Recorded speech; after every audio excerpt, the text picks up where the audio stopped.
जय हिंद साथियों।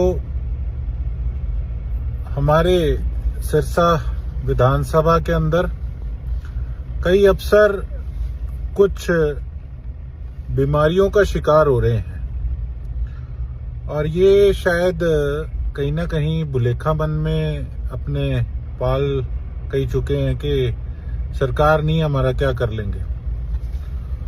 और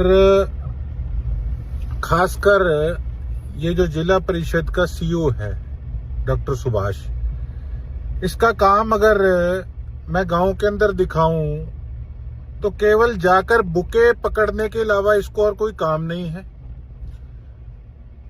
मेरे पास आया था ये रेस्ट हाउस किसी के साथ और शायद ये सोच के बैठा होगा कि कोई बात नहीं, ठंडे बस्ते में काम चलेगा। डॉक्टर सुभाष, मेरी बात ध्यान से सुन लो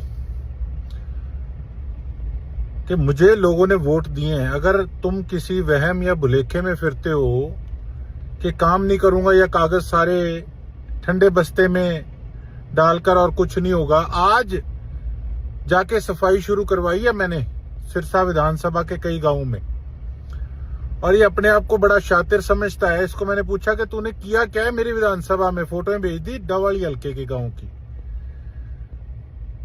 मेरी ध्यान से कान खोल के बात सुन ले सीओ,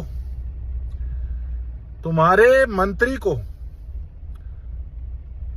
सिरसा हम लेकर आएंगे और गांव में तुम्हें बिना बताए विजिट करवाऊंगा मंत्री जी को और फिर तुम्हें बताएंगे कि तुम आखिर यहाँ पे अपनी कुर्सियां तोड़ रहे हो बैठे बैठे, या गांव में जाके सरपंचों से थोड़ा सा दो काम करा के तुम बुके पकड़ के ले आते हो। तुम्हें शर्म नहीं आती?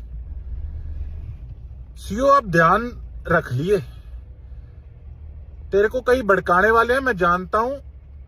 अगर मेरे गांव के हालात इस विधानसभा सेशन से पहले नहीं सुधरे, अगर तूने सड़कें बनवाने का, फिरनियां बनवाने का काम करके मुझे रिवर्ट बैक नहीं किया, अगर तूने छप्पड़ों की, गलियों की, नालियों की सफाई अगर तूने डॉक्टर नहीं कराई, तो डॉक्टर मैं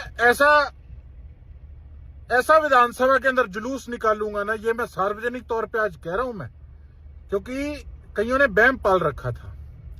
और जितने अफसर हैं ये कान खोल के सुन लो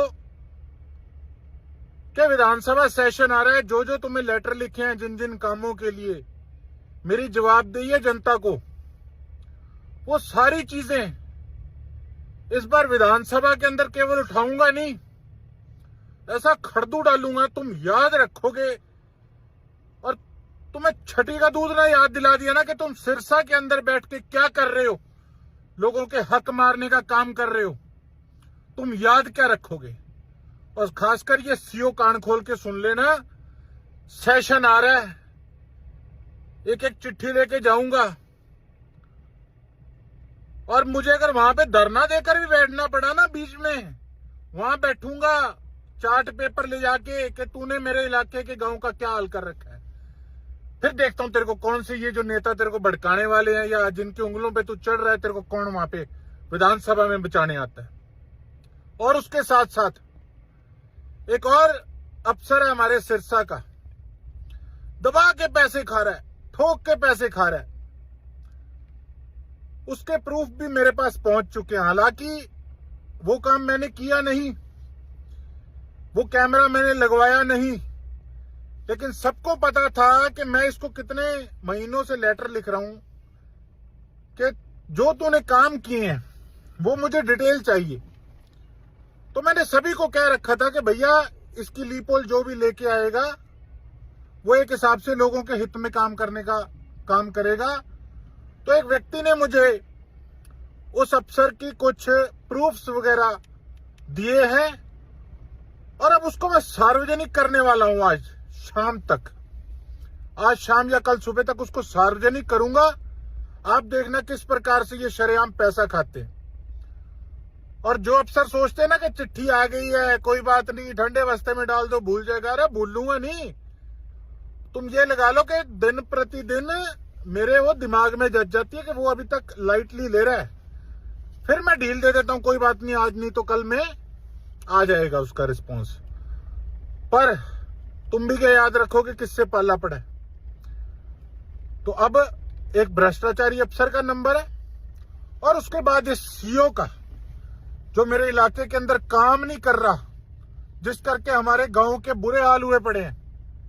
और उसके बाद फिर कोई इस प्रकार का नया अधिकारी पकड़ेंगे जो जनता को या हमारे इलाके को अपने पैर की जूती समझने की जो भूल कर चुका, उसको उसका फर्ज उसकी भाषा में याद दिलाने का काम करूंगा।